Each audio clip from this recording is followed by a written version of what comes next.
नमस्कार साथियों, आप सभी का स्वागत है जेके आईटीआई मंत्रा के ऑफिशियल यूट्यूब चैनल में। आज हम डीआरडीओ सेप्टम 10 और यूपीपीसीएल टीजी2 दोनों के लिए रीजनिंग के इम्पोर्टेंट क्वेश्चंस लेकर उपस्थित हुए हैं और रीजनिंग के इम्पोर्टेंट क्वेश्चन का ये दूसरा पार्ट रहने वाला है। इससे पहले हमने रीजनिंग के क्वेश्चन पर एक पूरा पार्ट अपलोड किया है जिसमें 10 क्वेश्चन हैं और टॉप लेवल के क्वेश्चन हैं जो हर बार टेक्निकल के जितने भी नॉन टेक के क्वेश्चन आते हैं टेक्निकल एग्जाम्स में वो शामिल किए हैं।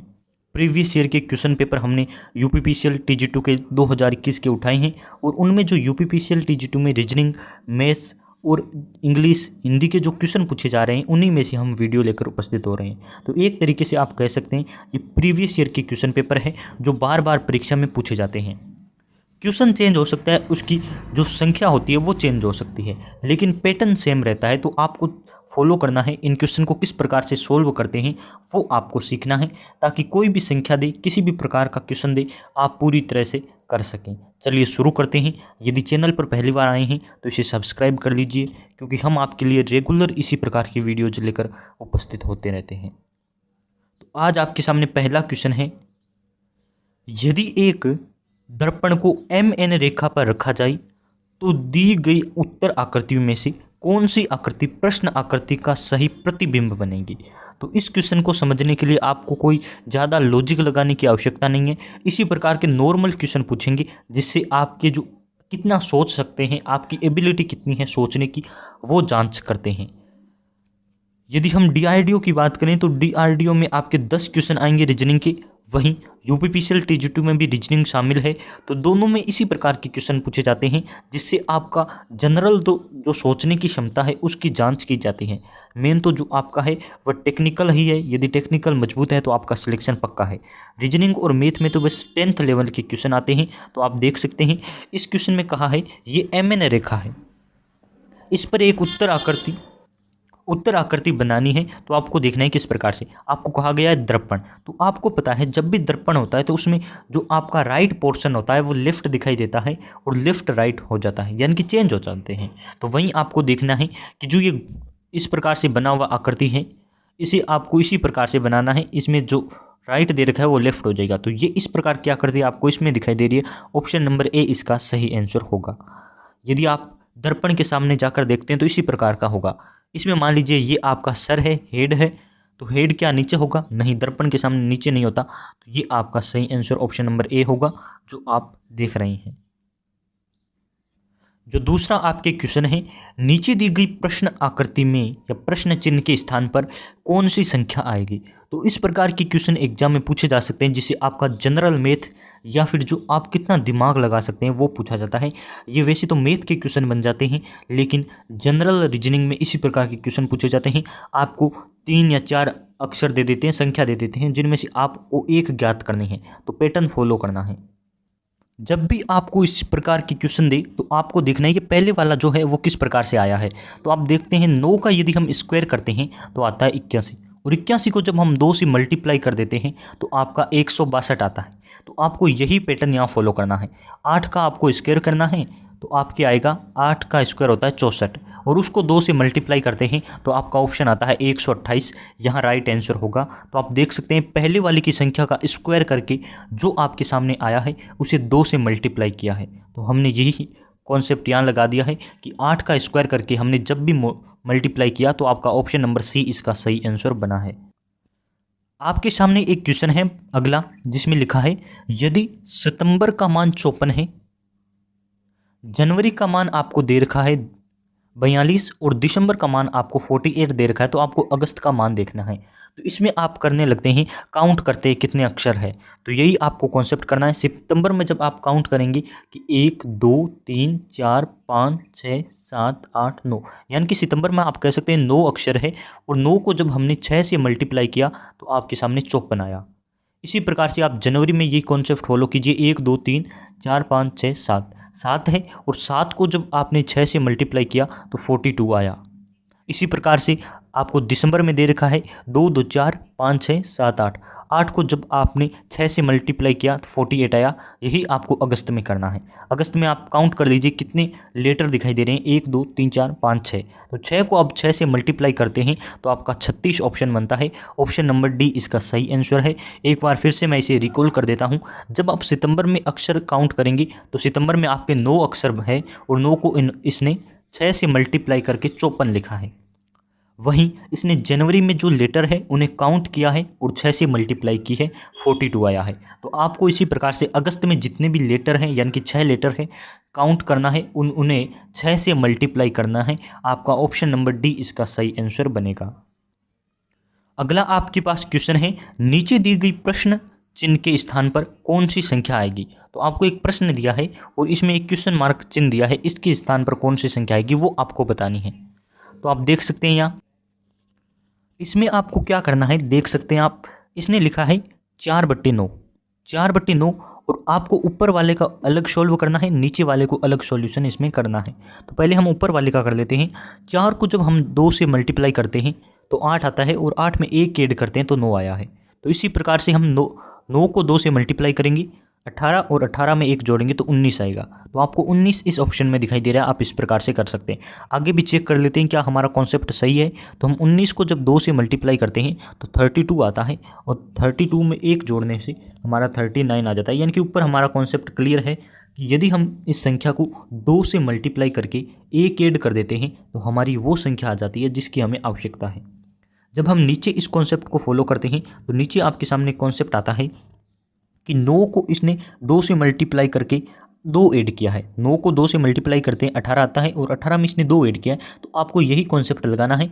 जब 20 को 2 से मल्टीप्लाई करते हैं तो 40 और 40 में 2 जोड़ते हैं 42 आता है। यही आप आगे करते हैं तो 42 को जब 2 से मल्टीप्लाई करते हैं तो 84 आता है और उसमें 2 ऐड करके इसने लिखा है। तो यहाँ आपका ऑप्शन नंबर बी सही आंसर होगा कि ऊपर 19 आएगा और नीचे आपके 42 आएगा। यानी कि ये आपके जो क्वेश्चन मार्क है इसकी जगह ऑप्शन नंबर बी को आप लगा सकते हैं। अगला जो आपका क्वेश्चन है उसमें कहा है, यदि 2 संख्याओं का अंतर 3 है, उनके वर्गों का अंतर 39 है तो बड़ी संख्या ज्ञात कीजिए। इसके 2 आपके सामने तरीके हैं। दोनों में से मैं आपको शॉर्ट तरीका बताने वाला हूँ। एक्स और वाई मान के आप कर सकते हैं लेकिन वो लंबा तरीका है। आपको एग्जाम में 40 सेकेंड में आंसर करना होता है। तो यहाँ आप देख सकते हैं कॉन्सेप्ट क्या है। कॉन्सेप्ट ये है कि आपको बड़ी संख्या देखनी है। तो ऑप्शन की तरफ आप जाएंगे तो मान लीजिए आप 8 को बड़ी संख्या मानते हैं।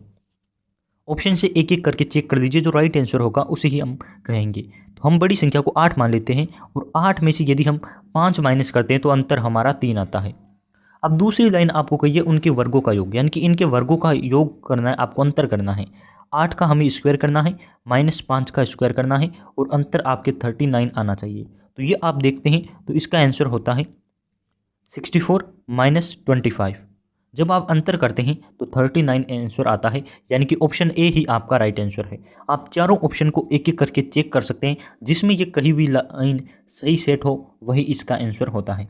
यदि आपको लंबा तरीका करने में कम टाइम लगे तो आप एक्स वाई मान के कर सकते हैं कि x - y का अंतर आपको 3 दे रखा है, एक्स स्क्वायर। ये भी मैं आपको एक बार चलिए कॉन्सेप्ट करवा ही देता हूँ। यदि आप चाहें तो इस प्रकार से भी कर सकते हैं, यानी कि बड़ी संख्या को आप x मानते हैं और उस दूसरी संख्या को y मानते हैं। दोनों का अंतर यानी कि दोनों को आप यदि घटाएंगे तो 3 आएगा। इनके वर्गों का अंतर दे रखा है आपको x² - y² बराबर 39। जब आप लिखते हैं x² इस समीकरण को हल करते हैं तो आपके सामने आता है x + y और x - y। 2 आपके ब्रैकेट होते हैं। आपको सर्व समीकरण याद होगी, मैंने समझा है। तो x - y की वैल्यू आपको 3 दे रखी है। 3 को आप इससे डिवाइड कर सकते हैं, 13 आएगा और इस प्रकार से आप लंबा कॉन्सेप्ट यूज करके इसका आंसर निकाल सकते हैं। मैंने आपको शॉर्ट तरीका बता दिया है जिससे आपका ऑप्शन नंबर ए सही आंसर रहेगा। नेक्स्ट आपके पास क्वेश्चन है, यदि एक सांकेतिक भाषा में पेंट को इस प्रकार से लिखा है 74128 और एक्सेल को लिखा है 93596, तो बताइए उसी प्रकार से एक्सेप्ट को कैसे लिखेंगे। तो आपको देखना है कि पेंट और जो एक्सेल है इनमें वही लेटर यूज हुए हैं जो इस एक्सेप्ट में दे रखे हैं। तो आप देखते हैं तो पी इसमें यूज हुआ है और $C दे रखा है, ई दे रखा है, ए दे रखा है। तो आप इन सारों का यूज करके इसको बना सकते हैं। जब हम ए की बात करते हैं तो ए के लिए पेंट में यूज हुआ है 4। तो आपकी जो आंसर होगा वो 4 से शुरू होगा। इस प्रकार से आप ऑप्शन नंबर ए की तरफ जाएंगे। यदि हम बात कर लेते हैं आगे सी की, तो एक्सेल में 3 नंबर पर सी आया है और उसके लिए 5 यूज हुआ है। हमारी 2 सी है, यानी कि हम 5 करेंगे, तो ऑप्शन नंबर ए इस प्रकार से राइट आंसर होगा। आपको कॉम्पिटिशन में पहला डिजिट देखना है, यदि ए की ऑप्शन में दे रखा हो तो इसी प्रकार से आप कर सकते हैं। अपने टाइम की बचत करना इंपॉर्टेंट होता है। अगला आपके पास क्वेश्चन है, किसी पार्टी में 25 व्यक्ति एक दूसरे से मात्र एक बार हाथ मिलाते हैं तो कुल कितनी बार हाथ मिलेंगे। तो ये आपको आंसर इस प्रकार के करने के लिए एक फॉर्मूला याद करना है। वो फॉर्मूला है n इंटू n माइनस 1 आपको 2 से भाग करना है, यानी कि n आपको 25 दे रखा है, 25 इंटू 25 माइनस 1 यानी कि 24 बट्टे आपको 12 करना है। जब आप इस प्रकार से करते हैं तो आपके पास ऑप्शन नंबर बी इसका राइट आंसर रहेगा। 300 बार कुल हाथ मिलेंगे, तो आपका ऑप्शन नंबर बी है। फॉर्मूला इसे याद कर लीजिए। यदि आपको इस प्रकार के क्वेश्चन दे तो इस फॉर्मूला का यूज करके आप कितनी भी बड़ी बड़ी संख्याओं का इजीली हल कर सकते हैं।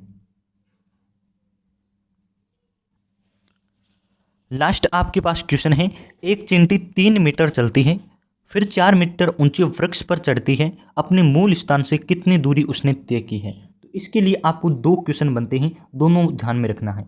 इसमें कहा है कि एक चींटी इस स्थान से, मान लीजिए यहाँ से चलिए 3 मीटर, तो ये आपकी दूरी है 3 मीटर। फिर एक ऊंचे वृक्ष पर चढ़ती है, तो ऊंचे वृक्ष की ऊंचाई दे रखी है आपको 4 मीटर। अब आपको देखना है, ये धरती पे यानी कि क्षितिज पे एक वृक्ष है, जो यहाँ डिग्री कोण बनेगा वो 90 डिग्री का होगा, यानी कि समकोण होगा। और ये आपको मूल दूरी पूछी है, यानी कि मूल दूरी। 2 क्वेश्चन पूछे जा सकते हैं, एक तो मूल स्थान से दूरी, यानी कि मूल स्थान ये पॉइंट वाला है ए मान लीजिए, और ये दूरी है टोटल ये वाली, कर्ण ज्ञात करना है। यदि आपको कहे कि कुल कितनी चली है तो आप 3 और 4 को ऐड करके 7 लिख सकते हैं, लेकिन यहाँ मूल दूरी पूछी है। मूल दूरी को आपको पता है कर्ण कहते हैं, और कर्ण ज्ञात करने के लिए आपके लिए फॉर्मूला होता है कर्ण स्क्वायर बराबर आधार स्क्वायर। आधार आपका ये है 3 का स्क्वायर 9 प्लस लंब का स्क्वायर 4 का स्क्वायर होता है 16। जब इनको ऐड करते हैं तो आपको 25 आता है। कर्ण का स्क्वायर 25 आया, जब आप कर्ण निकालेंगे तो रूट लगेगा और इसका आंसर 5 मीटर आप ऑप्शन आएगा। ये आपने 10th में बेसिक पाइथागोरस पर में पढ़ा होगा। और आज का हमारा लास्ट क्वेश्चन है, एक व्यक्ति का मुंह उत्तर की ओर है, तो यदि आपको इस प्रकार से दिशाएं दे तो आपको ये डायग्राम बना लेना है। डायग्राम एग्जाम में दिया नहीं होता, आपको बना लेना है। ऊपर की तरफ नॉर्थ दिशा रखनी है, यानी कि उत्तर, इस तरफ साउथ, पूर्व और पश्चिम, ये आप मान सकते हैं कौन सी दिशाएं होती है। ये आपको डायग्राम बना लेना है। एक पेज ले लीजिए, उसमें यह डायग्राम बना लीजिए। उत्तर की तरफ उसने मुंह कर रखा है, ये मान लीजिए उसका मुंह कर रखा है इसने, वह घड़ी की सुइयों की तरफ, यानी कि वह क्लॉकवाइज घूमता है 45 डिग्री। तो ये आपको पता है 90 डिग्री होता है, यहाँ 45 डिग्री घूम जाता है। इसके बाद वह घड़ी की सुइयों के विपरीत, यानी कि एंटी क्लॉकवाइज 90 डिग्री घूमता है, तो ये 45 है, फिर ये 90 यहाँ आएगा। तो बताइए अब उसका मुंह किस तरफ है। तो आप देख सकते हैं उत्तर पश्चिम दिशा की तरफ उसका मुंह है, तो ऑप्शन नंबर बी इसका सही आंसर होगा।